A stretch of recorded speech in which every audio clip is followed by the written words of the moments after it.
ரொம்ப ரொம்ப ஹாப்பியா இருக்குங்க. எங்க ஊர்ல நடக்குது மதுரையில. மதுரை வந்து மிக சிறப்புமிக்க ஒரு மாநகரம். அரசியல், சினிமா, கலை, இலக்கியம், தமிழுக்கு சங்கம் அமைத்து வளர்த்த ஊர் இந்த ஊரு. முதல் மாநில மாநாடு இங்க நடந்திருக்கணும். பரவாயில்ல, 2வது மாநில மாநாடு. இந்த மாநாடோட வெற்றி தளபதி கோட்டைக்கு போறதுக்கான ஒரு முதல் அடி ஆதாரம்.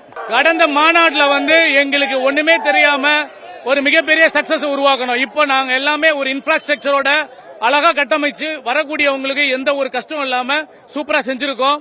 அண்ட் மக்களும் வந்து திருவிழா மாதிரி, அதாவது மதுரை சித்திர திருவிழா, அழகர் கோயில் திருவிழா மாதிரி முன்னாடி 3 நாளுக்கு முன்னாடியே வந்து இங்க வந்து கொண்டாடிட்டு இருக்காங்க.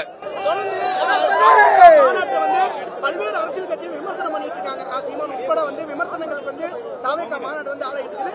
ஒரு நிர்வாகியா, ஒரு தொண்டரா நீங்க எப்படி பாக்குறீங்க? விமர்சனங்களை தாண்டி வரலன்னா வெற்றியை தொடவே முடியாது. அது அரசியலா இருக்கட்டும், சினிமாவா இருக்கட்டும், அந்த விமர்சனத்துல உண்மை இருக்கணும். ஒருத்தவங்க வளரும் போது வீழ்த்துறதுக்காக என்ன வேணாலும் பொய்யான குற்றச்சாட்டுகளை சொல்லுவாங்க, நம்மளை காயப்படுத்துறதுக்காக என்ன வேணா சொல்லுவாங்க. நம்ம வேலை என்ன? மக்களுக்கு நல்லது செய்யணுன்றதுக்காக தமிழக வெற்றி கழக தலைவர் விஜயோட பின்வழியில போயிட்டு இருக்கோம். கண்டிப்பா வந்து விமர்சனங்களுக்கு நம்ம வந்து செவிசாய்க்க தேவையில்லைன்னு சொல்லி எங்க தலைவர் விஜய் என்ன சொல்லியிருக்காரு. கண்டிப்பாக நான் தான் சொல்றேன், இன்றைய இந்த மாநாடோட வெற்றி, மதுரை மாநாடோட வெற்றி, 2026 சட்டமன்ற தேர்தல் வெற்றி, எங்க தமிழக வெற்றி கழக தலைவர் விஜய் முதலமைச்சருக்கான முதல் படி. நன்றி நன்றி. 8 லட்சம் வாட்டர் பாட்டில் ஆல்ரெடி ரெடியா இருக்கு. 8000 குழாய்கள் வந்து தண்ணி நிரப்பப்பட்டிருக்கு. கண்டிப்பா எந்த பிரச்சனையும் இல்ல. எங்க எல்லா மாநில நிர்வாகிகள், மாவட்ட நிர்வாகிகள், பகுதி நிர்வாகிகள் எல்லாருமே அங்க வர வழியில நீங்க பாத்துருப்பீங்க, நிறைய தண்ணி கேன்கள் வச்சிருக்காங்க, சாப்பாடு வச்சிருக்காங்க. அதனால எந்த குறையும் இருக்காது. எங்கேயாவது ஒரு சில குறைகள் இருந்தா வேணும்னு எதிர்கட்சிகள் செய்யற வேலையா இருக்கும். இப்பயே நான் வரும்போது கிட்டத்தட்ட 4 டேக் டைவர்ஷன்.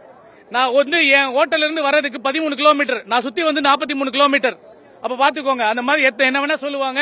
ஆனா எங்க தமிழக வெற்றி கழக தலைவர் விஜயை நம்பி இந்த தமிழ்நாடு முழுசா இருக்கு.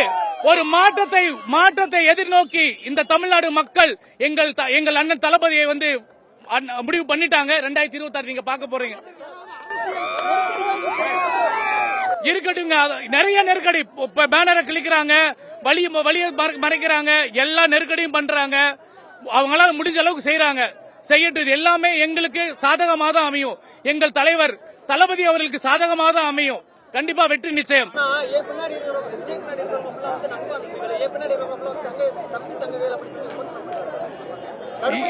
அதுல என்ன பிரச்சனை? தம்பி தங்கையா இருந்தாலும் நண்பன் நம்பியா இருந்தாலும் எல்லாம் கூட பிறந்தவங்க தான்.